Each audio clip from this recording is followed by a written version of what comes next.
Hello everyone, इस video lecture में हम लोग BSc 6 semester botany paper first के मोस्ट इंपॉर्टेंट एमसीक्यू क्वेश्चन को सॉल्व करेंगे। तो चलिए देख लेते हैं इसमें किस प्रकार के क्वेश्चन पूछे गए हैं। इसमें सबसे पहला क्वेश्चन पूछा गया है, on the basis of which hybridization did Mendel propound the law of purity of gamete. Mendel ने युग्मकों की शुद्धता का नियम कौन से संकरण के आधार पर प्रतिपादित किया था? तो इसको इन्होंने मोनोहाइब्रिड हाइब्रिडाइजेशन के आधार पर प्रतिपादित किया था। और प्योरिटी ऑफ गैमेट जो है इसको एक और नाम से जाना जाता है, लॉ ऑफ सेग्रीगेशन के नाम से।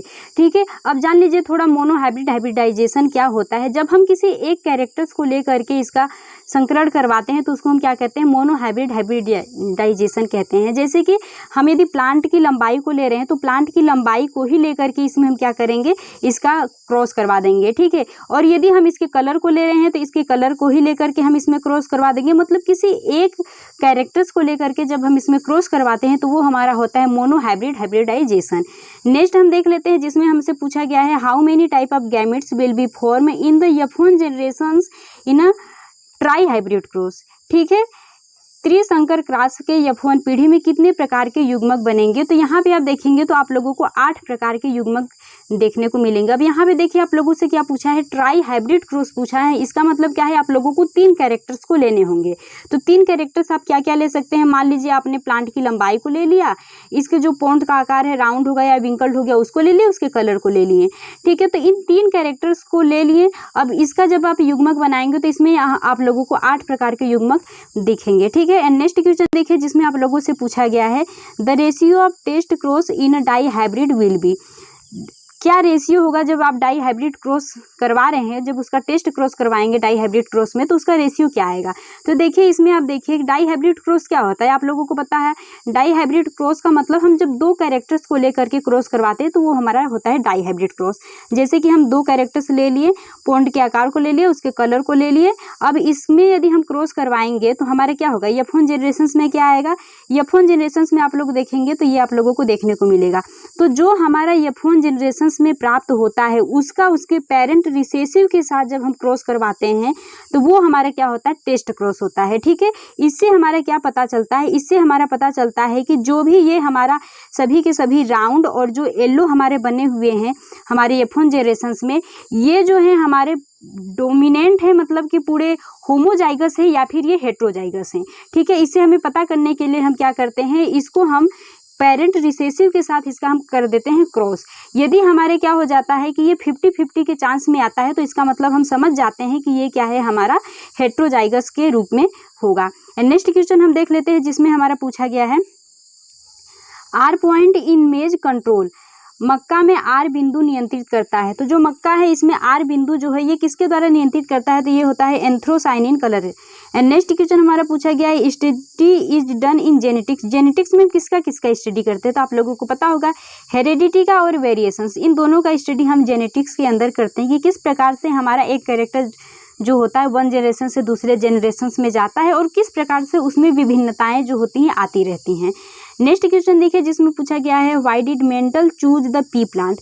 मेंडल ने मटर के पौधे को ही अपने प्रयोग करने के लिए क्यों चुना? क्योंकि उसमें क्या था, कंट्रेक्टाइल जो कैरेक्टर्स थे, जो विपर्यासी लक्षण थे उसमें उनको देखने को मिले थे। और कितने विपर्यासी लक्षण इन्होंने देखे थे? तो 7 विपर्यासी लक्षण इनको देखने को मिले थे। नेक्स्ट क्वेश्चन देखिए, नेक्स्ट क्वेश्चन आप लोगों से पूछा गया है, organism in which 2 identical alleles are found are called. ऐसे जीव जिसमें 2 समान एलिल्स पाए जाते हैं कहलाते हैं। तो ऐसे जीव जिसमें 2 समान एलिल्स पाए जाते हैं वो हमारे कहलाते हैं होमोजाइगस कहलाते हैं। ठीक है, नेक्स्ट क्वेश्चन हमसे पूछा गया है, a male child recessive X chromosome from. एक नर बच्चा निम्न में X गुणसूत्र प्राप्त करता है। ये X गुणसूत्र पूछा गया है कि एक जो बच्चा है वो क्या है, नर है, और उसमें जो X गुणसूत्र है वो किससे प्राप्त करेगा? तो आप लोगों को तो ये पता ही होगा, क्योंकि XX जो होता है ये मादा में पाया जाता है और XY जो होता है ये नर में पाया जाता है। अब ये पहले ही बोल दिया है कि नर बच्चा है, नर बच्चा है, इसका मतलब Y गुणसूत्र उसमें होना ही होना है। तो एक हमारा मेल से आई गया तो एक ही बचा, तो एक हमारे किससे आएगा, फीमेल से आया रहता है। ठीक है, तो ये किससे आएगा, इसके मदर से आएगा। तो इसका सही ऑप्शन क्या होगा, इसका सही ऑप्शन आप लोग का होगा मदर। एंड नेक्स्ट क्वेश्चन हम देख लेते हैं, जिसमें पूछा गया है आप लोगों से, on crossing a coloured flower with Himalayan colourless flower their phenotype ratio in the F2 progeny will be. यहाँ पे आप लोगों से पूछा गया है रंगीन शशक का हिमालयी रंजक हिंसक शशक के साथ संकरण कराने पर F2 संतति में इसका लक्षण प्ररूपी अनुपात होगा। तो देखिए यहाँ पे क्या है, यहाँ पे आप लोगों को एक कलर फ्लावर दिया गया। तो मान लीजिए कलर फ्लावर को हम RR ले लेते हैं, ठीक है। RR ये हमारे क्या है, कलर फ्लावर है। और हमारा इसका क्रॉस किसके साथ करवाया गया है, तो कलरलेस फ्लावर के साथ किया गया है। मतलब हम इसको क्या कर सकते हैं, स्मॉल आर ले सकते हैं। इसमें जब आप F1 जनरेशंस में क्या प्राप्त करेंगे, कैपिटल आर स्मॉल आर प्राप्त करेंगे। ये हमारा है F1 जनरेशंस में। अब हम F2 जनरेशंस में इसका क्या करवा देंगे, इसका जो होता है सेल्फ फर्टिलाइजेशन करवा देंगे। तो सेल्फ फर्टिलाइजेशन करवाएंगे जब आप इसका F2 जनरेशंस में, तो आपको क्या देखने को मिलेगा, तो आप देखेंगे यहाँ पर कि इस प्रकार से आप इसका पॉनेट स्क्वायर बनवा लीजिए। और इसमें देखेंगे यहाँ पे भी इसका गैमेट बनेगा कैपिटल आर स्मॉल आर। अब इसी का हम इसी के साथ करवाएंगे, क्योंकि सेल्फ फर्टिलाइजेशन का मतलब क्या हुआ, इसका इसी के साथ होगा, ठीक है। तो यहाँ पे कैपिटल आर, यहाँ पे स्मॉल आर।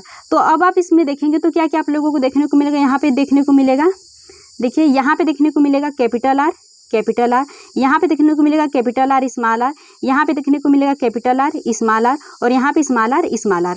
तो आप देखिए इसमें क्या देखने को मिल रहा है, ये जो फ्लावर होगा ये भी कलर्ड होगा, ये भी फ्लावर कलर्ड होगा, ये भी फ्लावर कलर्ड होगा, ये फ्लावर क्या होगा, ये हमारा कलरलेस फ्लावर होगा, ठीक है। तो यहाँ पे आप लोगों से पूछा है फिनोटाइप रेशियो, आपसे पूछा है कि हमारा जो F2 जनरेशंस होगा, तो ये तो हमारे F2 जनरेशंस है, इसका फिनोटाइप रेशियो क्या होगा। तो यहाँ पे देखिए तीन हमारे जो है, यहाँ पे ये जो तीनों आप लोगों को देखने को मिल रहे हैं, ये हो गया, ये हो गया, ये हो गया, ये तो हमारे कलर्ड फ्लावर होंगे। और सिर्फ एक हमारा जो है ये क्या है, कलरलेस फ्लावर है। तो इसका सही ऑप्शन क्या होगा, 3:1 के रेशियो में आप लोगों को देखने को मिलेगा। नेक्स्ट क्वेश्चन हम देख लेते हैं, जिसमें आप लोगों से पूछा गया है universal receptors blood group is, सर्वग्राही रुधिर वर्ग क्या है।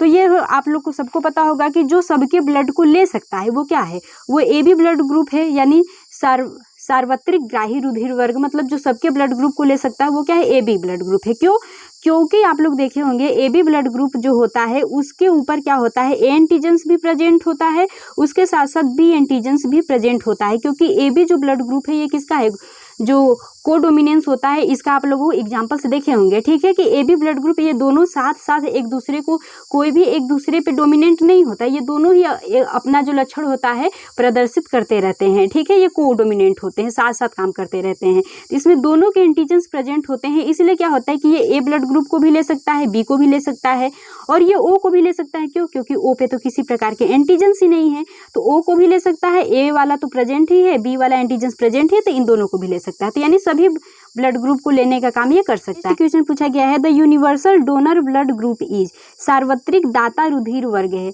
यानी जो सभी को अपना रुधिर दे सकता है, चाहे A ब्लड ग्रुप हो, चाहे B हो, चाहे AB हो, सभी को जो अपना रुधिर दे सकता है वो क्या है, तो वो है O।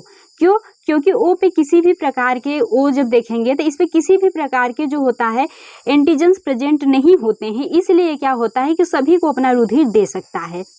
नेक्स्ट क्वेश्चन देखिए, नेक्स्ट क्वेश्चन आप लोगों से पूछा गया है the chromosome related to sex determination is, लिंग निर्धारण से संबंधित गुणसूत्र है। तो लिंग निर्धारण से संबंधित गुणसूत्र क्या होगा, सेक्स क्रोमोसोम्स होगा। तो जो सेक्स क्रोमोसोम्स होता है उसको डिफरेंट डिफरेंट नामों से भी जान सकते हैं। सबसे पहला क्या हो गया, हेटेरोसोम्स, ठीक है, हेटेरोसोम्स के नाम से जान सकते हैं। दूसरा आप जान सकते हैं एलोसोम्स के नाम से जान सकते हैं, और इसको गोनोसोम्स के नाम से भी जान सकते हैं। उसके बाद इसको हेट्रो टाइपिकल क्रोमोसोम्स के नाम से भी जान सकते हैं। नेक्स्ट क्वेश्चन देखिए, जिसमें पूछा गया है by which of the following names is the sex chromosomes known, लिंग गुणसूत्र को निम्नलिखित में से किस नाम से जाना जाता है। तो हमने अभी आप लोग को बताया कि इसको चाहे एलोसोम्स हो गया, या हेट्रोसोम्स हो गया, या हेट्रोटाइपिकल क्रोमोसोम्स हो गया, या आइडोक्रोमोसोम्स हो गया, इन सभी नामों से क्या कर सकते हैं, इसको जान सकते हैं। नेक्स्ट क्वेश्चन देखिए, जिसमें आप लोगों से पूछा गया है what type of linkage is found in female Drosophila, female Drosophila में किस प्रकार का लिंकेज पाया जाता है। तो फीमेल ड्रोसोफिला में जो होता है कंप्लीट टाइप का लिंकेज पाया जाता है। अब देखिए, ये जो कंप्लीट टाइप का लिंकेज होता है इसका मतलब क्या होता है, कंप्लीट टाइप का लिंकेज होता है कि जब क्रॉसिंग ओवर होता है तो ये क्या होते हैं कि जैसे कि यहाँ पे जो भी जीन्स प्रेजेंट है या जो भी एलिल्स प्रेजेंट है वो क्या हो, क्रॉसिंग ओवर में साथ साथ ये सेपरेट नहीं होते हैं, साथ साथ ही हमारे जो होते हैं नेक्स्ट जनरेशन में चले जाते हैं। तो ये क्या होता है, क्योंकि ये जो होते हैं ना एक दूसरे से पास पास ही स्थित होते हैं, इसलिए ये जो क्रोमोसोम्स पे जो ये स्थित होते हैं ये क्रॉसिंग ओवर में दूसरे में भी जनरेशंस में चले जाते हैं, तो इसी को हम क्या कहते हैं, लिंकेज कहते हैं। ठीक है, तो ये जो होता है इसमें कंप्लीट टाइप का लिंकेज आप लोगों को ड्रोसोफिला में देखने को मिलेगा। नेक्स्ट क्वेश्चन पूछा गया है, if there are 10 pair of chromosomes in a cells then the linkage group it will be, यदि एक कोशिका में गुणसूत्र 10 जोड़े हैं तो उसमें संलग्नता समूह होंगे, तो कितने होंगे, वो भी 10 ही होंगे। ठीक है, क्यों, क्योंकि लिंकेज पास पास उपस्थित गुणसूत्र में होता है और क्रॉसिंग ओवर किस में होता है, हेटेरोजाइगस क्रोमोसोम्स के बीच क्रॉसिंग ओवर होता है। ठीक है, क्योंकि ये क्या है, ये हमारा जो है इस प्रकार से देखिए, ये जो गुणसूत्र है ये क्या है, ये हमारा होमोजाइगस क्रोमोसोम्स है। ठीक है, हेटेरोजाइगस क्रोमोसोम्स के बीच क्रॉसिंग ओवर होता है, मतलब इसका क्रॉसिंग ओवर, देखिए इसका क्रॉसिंग ओवर हमेशा इसके साथ ही आप लोग को देखने को मिलेगा, इसका आपस में जो होता है क्रॉसिंग ओवर देखने को नहीं मिलेगा, हमेशा हेटेरोजाइगस जो क्रोमोसोम्स होते हैं उसमें ही देखने को मिलता है।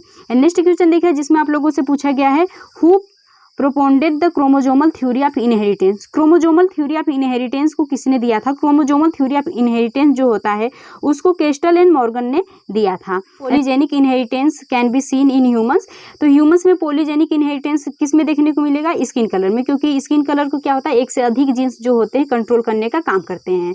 नेक्स्ट क्वेश्चन हमारा पूछा गया है, in genetic factors present in the cytoplasm are called, कोशिका द्रव्य में उपस्थित आनुवंशिक कारक कहलाते हैं। तो जो कोशिका द्रव्य होता है उसमें उपस्थित आनुवंशिक कारक जो होते हैं उसको साइटोजेंस हो गया, प्लाज्मा जीन्स हो गया या प्लाज्मोन्स हो गया, इन सभी नामों से क्या करते हैं जानते हैं। नेक्स्ट क्वेश्चन देखिए, नेक्स्ट क्वेश्चन आप लोगों से पूछा गया है, विच plant did Mendel use in his experiment. Mendel ने किस प्लांट को यूज किया था अपने एक्सपेरिमेंट में, तो मेंडल आप लोग को पता होगा कि उन्होंने पाइसम सेटाइवम यानी मटर के पौधे का यूज किया था। क्यों, क्योंकि इसमें बहुत सारे विपर्यासी लक्षण उपस्थित थे और साथ ही साथ इसमें सेल्फ फर्टिलाइजेशन भी बहुत ही आसानी से कराया जा सकता था। ठीक है, नेक्स्ट क्वेश्चन पूछा गया है, the process of removing anther from flower is called, पुष्पों में से परागकोशों को निकाल देने की प्रक्रिया क्या कहलाती है, तो वो हमारी कहलाती है इमेस्कुलेशन कहलाती है, या फिर उसको हम कहते हैं केस्ट्रेक्शन। ठीक है, यानी विपुंसन। इसमें क्या होता है कि कलिकावस्था में ही जो एंथर होता है फ्लावर का उसको क्या किया जाता है, निकाल दिया जाता है। जैसे कि ये क्या है, ये है गाइनोसियम का पार्ट है। ठीक है, और यहाँ पे आप लोग देखते हैं कि यहाँ पे देखिए ये स्टिग्मा है, स्टाइल है, ये ओवरी है, ये तो फीमेल का पार्ट है। अब यहाँ पे आप लोग देखेंगे कि इस प्रकार से क्या होता है, फ्लावर में ऐसे एंथर प्रेजेंट होता है। ठीक है, तो इस एंथर को क्या करना, कलिकावस्था में ही इसको काट करके निकाल देने की जो प्रोसेस होती है इसी को क्या कहते हैं, इमेस्कुलेशन यानी विपुंसन कहते हैं। नेक्स्ट क्वेश्चन देखिए जिसमें आप लोगों से पूछा गया है, by what other name of lab purity of gametes known. जो लैब प्योरिटी ऑफ गैमेट्स होता है इसको और किन नामों से जानते हैं, तो लैब सेग्रीगेशन के नाम से भी इसको जानते हैं, यानी वियोजन सिद्धांत के नाम से इसको क्या करते हैं, जानते हैं। नेक्स्ट क्वेश्चन आप लोगों से पूछा गया है, law of effectiveness Ahvaz given. ठीक है, प्रभाविता का नियम दिया था, तो प्रभाविता का नियम किसने दिया था, यानी लॉ ऑफ डोमिनेंस के बारे में पूछा गया है। ठीक है, तो प्रभाविता का नियम जो है मेंडल ने दिया था। आप लोगों को पता होगा कि मेंडल ने 3 नियम दिए थे। ठीक है, सबसे पहला नियम लॉ ऑफ डोमिनेंस, दूसरा नियम लॉ ऑफ सेग्रीगेशन और तीसरा नियम क्या था, लॉ ऑफ इंडिपेंडेंट असॉर्टमेंट। ठीक है, तो इन 3 नियम को दिए थे, जो पहला लॉ ऑफ डोमिनेंस हो गया और लॉ ऑफ सेग्रीगेशन हो गया, इन दोनों को इन्होंने मोनो हाइब्रिड क्रॉस पे दिया था, और जो तीसरा नियम था इसको किस पे दिया था, डाई हाइब्रिड क्रॉस पे दिया था। नेक्स्ट क्वेश्चन आप लोगों से पूछा गया है, genes which do not allow the effect of other genes to be fully और पार्शियली एक्सप्रेस। जीन जो दूसरे जीनों के प्रभाव को पूर्ण या आंशिक रूप से प्रकट नहीं होने देते वे क्या कहलाते हैं, तो उसको हम कहते हैं ईपी स्टेसिस कहा जाता है। ठीक है, ईपी स्टेसिस का मतलब क्या होता है, जैसे कि मान लीजिए कि ये क्या है, ये 1 पेयर ऑफ क्रोमोसोम्स है और ये क्या है, ये दूसरा पेयर ऑफ क्रोमोसोम्स है। यहाँ पे क्या है, यहाँ पे कोई जीन उपस्थित है। अब ये जीन क्या कर रहा है, दूसरे क्रोमोसोम्स के ऊपर उपस्थित जीन को क्या कर रहा है, प्रकट होने से रोक रहा है कि भाई तुम अपने जो कैरेक्टर है उसको मत दिखाओ, इसको रोकने का काम कर रहा है। तो इसको हम क्या करते हैं, ईपीस्टेसिस कहते हैं। जब दूसरे क्रोमोसोम्स के जीन्स को रोकने का जब कोई जीन्स काम करता है तो उसको हम क्या कहते हैं, ईपीस्टेसिस कहते हैं। ठीक है, तो इसका सही आंसर क्या है, निरोधक। नेक्स्ट क्वेश्चन आप लोगों से पूछा गया है which of the following content DNA is absent, निम्न में से किसमें डीएनए अनुपस्थित होता है। तो आप लोगों को पता होगा केंद्रक, माइटोकॉन्ड्रिया, क्लोरोप्लास्ट, यदि इन तीनों को छोड़ दिया जाए तो आप लोगों को डीएनए देखने को नहीं मिलता है। जितने भी सेल ऑर्गेनल्स हैं किसी में भी डीएनए देखने को नहीं मिलता है। सिर्फ यही तीन है, जिसमें केंद्रक हो गया, माइटोकॉन्ड्रिया हो गया, क्लोरोप्लास्ट, बस यही पे आप लोगों को डीएनए देखने को मिलता है। ठीक है, तो इसका सही ऑप्शन क्या होगा? इसका सही ऑप्शन होगा गाल्जी का। गाल्जी का में जो डीएनए होता है वह अनुपस्थित होता है। नेक्स्ट क्वेश्चन आप लोगों से पूछा गया है यहाँ पे which plant did Mendel choose for inheritance of 2 genes, 2 gene की वंशानुगति के लिए मेंडल ने कौन सा पौधा चुना था। तो मेंडल ने एक ही पौधा चुना था, वो था गार्डन पी। ठीक है, मटर के पौधे को यानी पाइसम सेटाइवम को इन्होंने चुना था अपने प्रयोग करने के लिए। नेक्स्ट क्वेश्चन देखिए, नेक्स्ट क्वेश्चन आप लोगों से पूछा गया है which of the following represent it genotype test cross, इनमें से कौन सा जीनोटाइप टेस्ट क्रॉस को दर्शाता है। तो देखिए जीनोटाइप टेस्ट क्रॉस, तो आप लोग को पता होगा कि टेस्ट क्रॉस का मतलब क्या है कि F1 जनरेशन का उसके रिसेसिव पेरेंट रिसेसिव के साथ क्रॉस करवा देना हमारा कहलाता है टेस्ट क्रॉस। तो देखिए यहाँ पे क्या है, ये कैपिटल टी स्मॉल टी, इसका जब हम F1 जेरेसस में देखेंगे तो क्या आएगा, F1 जेरेसस में देखेंगे तो इसका कैपिटल टी स्मॉल टी आप लोगों को देखने को मिलेगा। जब इसका क्रॉस आप क्या करवा दें, F1 जेरेसस जो हमें प्राप्त होता है उसका क्रॉस जब इसके पेरेंट रिसेसिव के साथ हम करते हैं तो वही हमारा क्या कहलाता है, वही हमारा टेस्ट क्रॉस कहलाता है। ठीक है, तो इसका सही ऑप्शन देखिए क्या होगा, capital T and small T, capital T और स्मॉल टी होगा। तो इसमें आप देखिए इसमें कहाँ पे दिया गया है, ये आप लोगों का जो डी ऑप्शन है इसमें देखिए कैपिटल टी और स्मॉल टी। क्वेश्चन आप लोगों से पूछा गया है when did Mendel publish was work on inheritance of trade, Mendel ने लक्षणों की वंशानुगति पर अपना कार्य कब प्रकाशित कराया था। तो इन्होंने 1865 ईस्वी में क्या किया था, अपने कार्य को प्रकाशित कराया था। और इन्होंने प्रयोग कब तक किए थे, तो 1856 ईस्वी से लेकर के 1863 ईस्वी तक इन्होंने क्या किया था, मटर के प्लांट में प्रयोग कर रहे थे। ठीक है, और इन्होंने 1865 ईस्वी में क्या किया था कि उसको पब्लिश कर दिया था। एंड नेक्स्ट क्वेश्चन देख लीजिए जिसमें पूछा गया है in which plant was phenomenas of linkage first observe, संलग्नता की घटना सर्वप्रथम किस पौधे में देखी गई थी। तो ये सर्वप्रथम आप लोगों को देखा गया था लेथाइरस ओडोरेटस में। एंड नेक्स्ट क्वेश्चन पूछा गया है linkage gene can be separated by what, संलग्न जीन किसके द्वारा विलग हो सकती है। तो ये जो होते हैं एलिल्स के द्वारा जो होते हैं सेपरेट हो सकते हैं।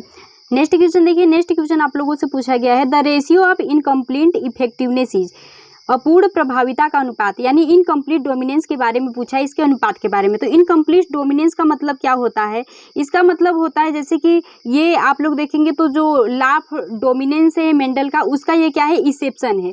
मेंडल ने क्या कहा था, मेंडल के लाफ डोमिनेंस में बताया गया था कि 1 पेयर ऑफ एलिल्स होते हैं जो किसी भी कैरेक्टर्स को क्या करते हैं, डिटरमाइन करते हैं। ठीक है, और उन्होंने बताया था कि जो 1 पेयर ऑफ जो एलिल्स हैं वे क्या करते हैं, यदि वे हेट्रोजाइगस कंडीशन में है, यानी यदि वे इस प्रकार से हेट्रोजाइगस कंडीशन में होते हैं तो एक जो होता है एलिल्स वो दूसरे के ऊपर क्या होता है, प्रभावी होता है। मेंडल के लाफ डोमिनेंस में ये बताया गया था। और ये क्या है, जो लाफ इनकम्प्लीट डोमिनेंस होता है, इनकम्प्लीट डोमिनेंस जो होता है इसका क्या है, एक्सेप्शन माना जाता है। क्यों एक्सेप्शन माना जाता है, क्योंकि इसमें क्या है कि एक जो रेड फ्लावर जो स्नैपड्रैगन जो होता है उस फ्लावर को जब लिया गया तो उसके फ्लावर में देखा गया कि जो कैपिटल आर जो रेड फ्लावर है, ठीक है, जब उसका जब स्मॉल आर यानी जब व्हाइट फ्लावर के साथ इसका क्रॉस कराया गया तो इसमें इन्होंने देखा कि F1 जेनरेशंस में यहाँ पे रेड फ्लावर ही प्राप्त होने चाहिए थे, लेकिन यहाँ पे क्या प्राप्त होता है, यहाँ पे पिंक फ्लावर प्राप्त होता है।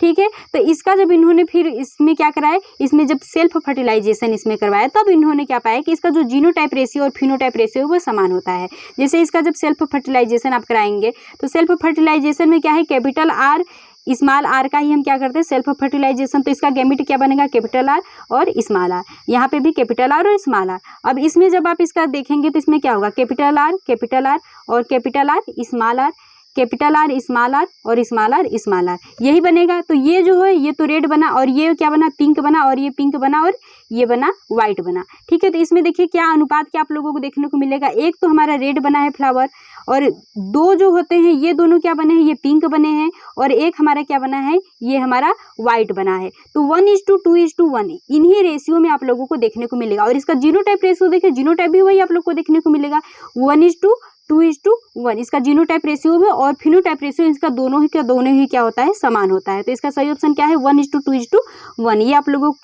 किसमें देखने को मिलता है, तो ये आप लोग को स्नैपड्रैगन जो होता है इसके फ्लावर में देखने को मिलता है। नेक्स्ट क्वेश्चन देखिए जिसमें पूछा गया है, if the F2 characteristics ratio is 1:2:1 what phenomenon does it denote. यदि F1 लक्षण प्रारूप अनुपात 1:2:1 हो तो ये किस घटना को घोटक है, मतलब किसको दिखाएगा, तो ये जो होता है इनकम्प्लीट डोमिनेंस यानी इनकम्प्लीट इफेक्टिवनेस को दिखाता है, अपूर्ण प्रभाविता को दिखाता है। हमने अभी आप लोग को बताया कि 1:2:1 जो होता है ये आप लोगों को किस में दिखाने का काम करता है, इनकम्प्लीट डोमिनेंस में। इसका जीनोटाइप फिनोटाइप दोनों सेम होते हैं। यही आप मोनोहाइब्रिड क्रॉस में देखें तो क्या देखने को मिलेगा, मोनोहाइब्रिड क्रॉस में देखेंगे तो इसमें देखेंगे तो F2 जेनेसिस का जो क्रॉस उसमें का आएगा अनुपात वो 3:1 का अनुपात आता है। ठीक है, अब नेक्स्ट क्वेश्चन हम देख लेते हैं जिसमें पूछा गया है, how are sex linked characteristics. लिंग संलग्न लक्षण कैसे होते हैं। जो सेक्स लिंक्ड कैरेक्टरिस्टिक्स होते हैं वे कैसे होते हैं, हेरेडिटरी होते हैं। क्यों, क्योंकि जो सेक्स लिंक्ड कैरेक्टरिस्टिक्स होते हैं वह वन जनरेशन से दूसरे जनरेशन में पास होते रहेंगे, इसलिए वो क्या होते हैं, वंशानुगत होते हैं। नेक्स्ट क्वेश्चन देखिए जिसमें पूछा गया है, Drosophila fly which is half male and half female. जो ड्रोसोफिला मक्खी जो आधी नर है और आधी मादा है तो उसको हम क्या कहते हैं, उसको कहते हैं गेनेंड्रोमोर्फ कहा जाता है। नेक्स्ट क्वेश्चन है, the trait which do not appear in the F1 generations are called. जो लक्षण F1 पीढ़ी में प्रकट नहीं होते हैं वे क्या कहलाते हैं, वो कहते हैं अप्रभावी लक्षण कहलाते हैं। क्यों, क्योंकि वह F1 पीढ़ी में प्रकट नहीं हुए, और जो प्रकट होते हैं वो क्या होते हैं, वो प्रभावी लक्षण होते हैं। नेक्स्ट क्वेश्चन देखिए जिसमें पूछा गया है, if a P plant is pure for P colour how many type of ovules will it produce. तो ये कितने प्रकार के ओव्यूल्स, यदि कोई मटर का पौधा मटर के रंग के लिए शुद्ध है तो ये कितने प्रकार के अंडाणु उत्पन्न करेगा, तो एक प्रकार के अंडाणु ये उत्पन्न करेगा। नेक्स्ट क्वेश्चन पूछा गया है, what is the ratio of dihybrid cross. Dihybrid cross का आप लोगों से रेशियो पूछा है, तो कितना रेशियो आप लोगों को देखने को मिलेगा, आप देखेंगे तो इसमें 9:3:3:1 का रेशियो देखने को मिलेगा। ठीक है, ये इसका क्या है, फिनोटाइप रेशियो आप लोग को देखने को मिलेगा। यही आप इसका जब जीनोटाइप रेशियो देखेंगे तो जीनोटाइप रेशियो क्या देखने को मिलता है, 1:2:1। अब इसका डबल कर दीजिए तो यहाँ पे हो जाएगा 2:4:1 और फिर इसी को लिख दीजिए। ठीक है, 1:2:1 ये इसका क्या होता है, जीनोटाइप रेशियो होता है। ठीक है, डाई हाइब्रिड क्रॉस का। और फिनोटाइप रेशियो क्या होता है, 9:3:3:1, जो कि आप लोग इसको निकालने आता होगा, पुनेट स्क्वायर में इसको आप करेंगे बहुत ही आसानी से इसको निकाल सकते हैं।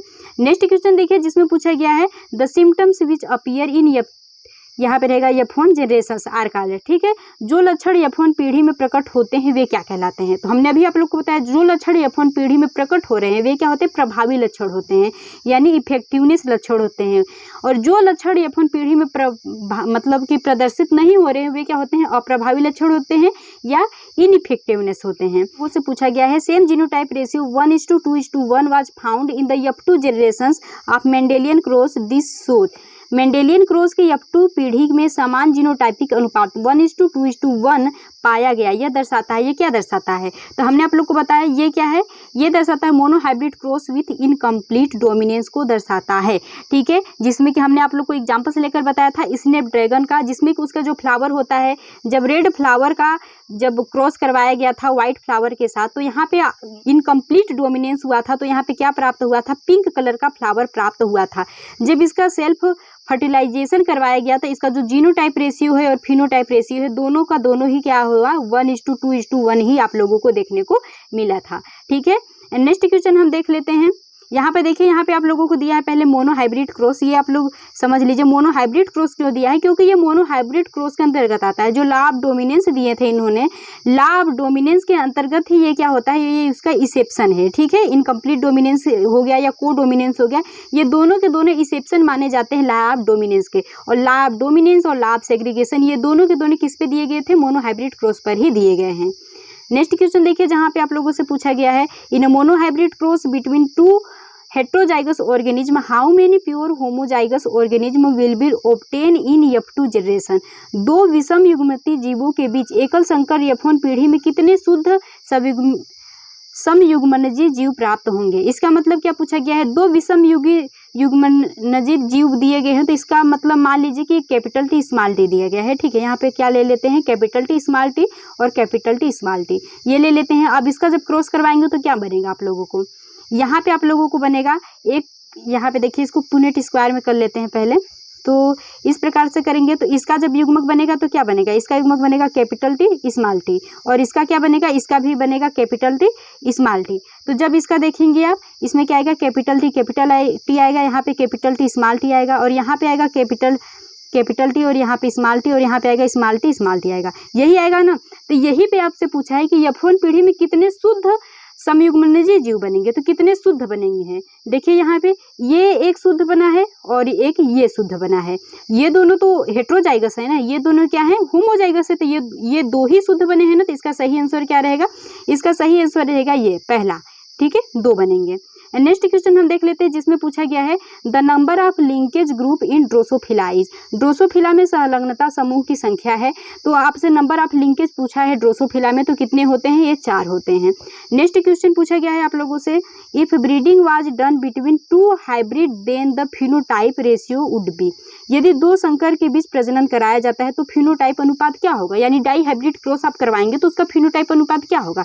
तो हमने आप लोग को बताया जब डाई हाइब्रिड आप क्रॉस करवाएंगे तो उसका फिनोटाइप रेशियो क्या होगा, 9:3:3:1 का अनुपात आप लोगों को देखने को मिलेगा। इसमें फिनोटाइप जब इसमें अनुपात देखेंगे किसमें करवाएंगे, जिसमें कि हमने आप लोग को बताया आप 2 कैरेक्टर्स लीजिए, 2 कैरेक्टर्स का क्रॉस करवाएंगे तो आप लोगों को जो होता है क्या देखने को मिला था, इस प्रकार से देखने को जो मिला था। इसका आप क्या करेंगे, जब इसका सेल्फ फर्टिलाइजेशन करवाएंगे पुनेट स्क्वायर में, तो आप लोगों को यही देखने को मिलेगा, ठीक है, 9:3:3:1 का अनुपात आप लोगों को देखने को मिलेगा।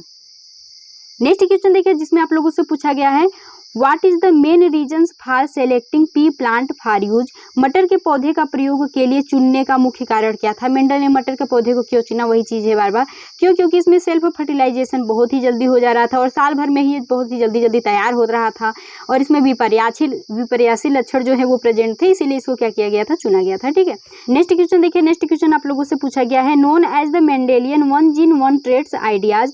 मेंडेलियन एक जीन एक लक्षण विचार के रूप में जाना जाता है, तो वो जो है फैक्टर हाइपोथेसिस। क्योंकि मेंडल ने फैक्टर्स के ही बारे में बताया था कि जो भी कैरेक्टर्स एक जनरेशन से दूसरे जनरेशन में जा रहे हैं वो फैक्टर्स के द्वारा जाते हैं, उनको जीन के बारे में उस समय नहीं पता था, तो उसको जीन को ही उन्होंने क्या नाम दिया था, फैक्टर नाम दिया था।